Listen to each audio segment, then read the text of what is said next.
Hello and welcome to the Footballing Questions Champions League preview and review.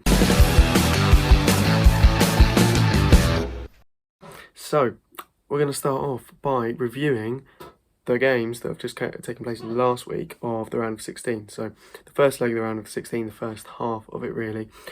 Second half is this week, actually tonight if this video goes out on time. However, so last week PSG played Real Madrid at PSG Stadium in Paris. You know, everyone was expecting a massive game, massive scoreline. Arguably it was 1-0 to PSG. They proved themselves as, as the better side in the end. Apparently they dominated Real Madrid. And also a lot of people claimed that the goal scorer in that match at the end, very late on, Kylian Mbappe, has now taken the throne as the best player in the world. Now, I think it's a bit hypocritical because, a lot of people have been constantly saying that Haaland is clear of Mbappe for ages now. I've always thought Mbappe's still got it. Haaland can take the stage at one point, but for now, it is Mbappe. Regardless of that, PSG 1-0 over Real Madrid. They've got the advantage now heading into the home leg. They haven't got any advantage in terms of stopping Real Madrid from scoring away goals because this year there's no away goals counting in the Champions League knockout rounds, or any of it. So yeah, that's not a part of it anymore. I don't know if you missed that or you miss it being in the competition, but that's how it is. And then Man City went to Sporting Lisbon and absolutely thrashed them. 5-0 in the end. It was just insane. I think, if I remember correctly, Bernardo Silva had a terrific performance. And then Bayern were held to a 1-1 draw against RB Salzburg, which is a massive result for Salzburg, to be fair, into the next leg. Obviously, they're going to have to go to the Allianz Arena and try and pull something at the bag, but they've kept Bayern, to a draw, and considering they won the competition 2 seasons ago now, that's pretty decent. And then the last match that happened last week was Liverpool versus Inter Milan, and it was away at the San Siro for Liverpool, and they managed a 2-0 win. Liverpool weren't the champions of England last year. Man City were, but Inter Milan were the champions of Italy, and it was just a bit of a walk in the park for Liverpool in the end, wasn't it? Inter Milan contesting for the title this year. They've got a game in hand on Milan. They can go top. So they're still a top team. But when it came to comparing against Liverpool, they just weren't really at all. So I think that goes to show the domination of English teams at the moment. I know it's only just been Chelsea that have won it. I know it's only one, but they were the last winners. And when you've got such what seemed to be a dominating side like Inter in Italy, they weren't up to scratch against Liverpool, who aren't really our best team at the moment in England. It's got to be Man City. Anyway, so those are the games tied up. We're now moving into the next half of the round of 16, the first leg. So we've got Chelsea versus Lille, Villarreal versus Juventus. That kicks off tonight, both 8 o'clock. Then we've got Atletico Madrid against United and Benfica against Ajax tomorrow. It's also worth mentioning, this set of fixtures was actually the one that was all rigged or potentially rigged, and all the draws went completely wrong. So yeah, it's a bit. Well, it's not controversial. It would have been controversial. We would have seen Manchester United against PSG, shock, Messi versus Ronaldo. But we didn't get to see in the end. That squeaking is my chair, by the way. It's a bit annoying. I'm sorry. Anyway, so yeah, Chelsea versus Lille tonight. It's at the Bridge, right? So Chelsea have got that advantage over Lille, and Lille aren't doing very well in their league this year. Obviously, they won League One or League last year. They came first above PSG, did very, very well. However, this year they are 11th, and Chelsea are third. And Chelsea, they haven't had the season everyone expected them to, but they're still doing all right. They're still a big English team. You might say I've got an English bias, but English sides are better than French sides most of the time. Maybe not PSG, some of them, but they've given them a run for their money. No, they would. Anyway, yeah. So for me, it's got to be Chelsea all day long. I will go as a prediction. I'll go 3-0 Chelsea. I think it'll be a walk in the park for them, to be honest. I don't think they need to worry about it too much.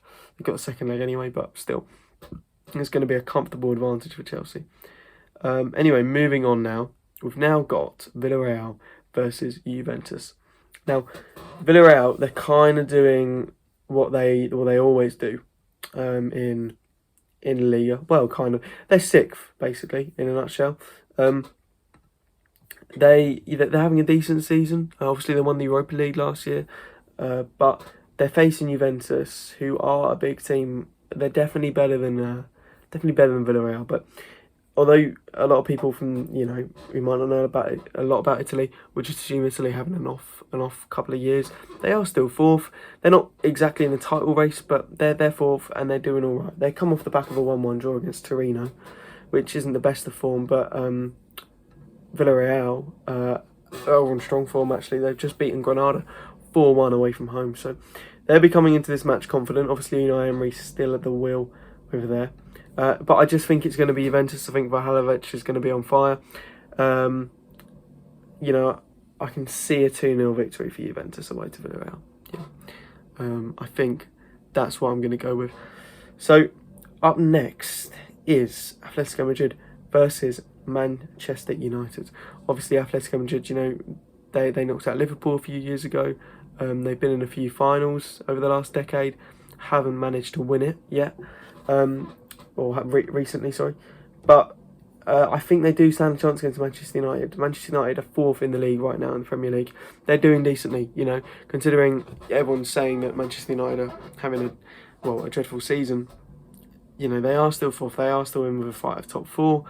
There's an argument to say they could finish higher than fourth, maybe third, but I don't see that happening. Anyway, they're fourth.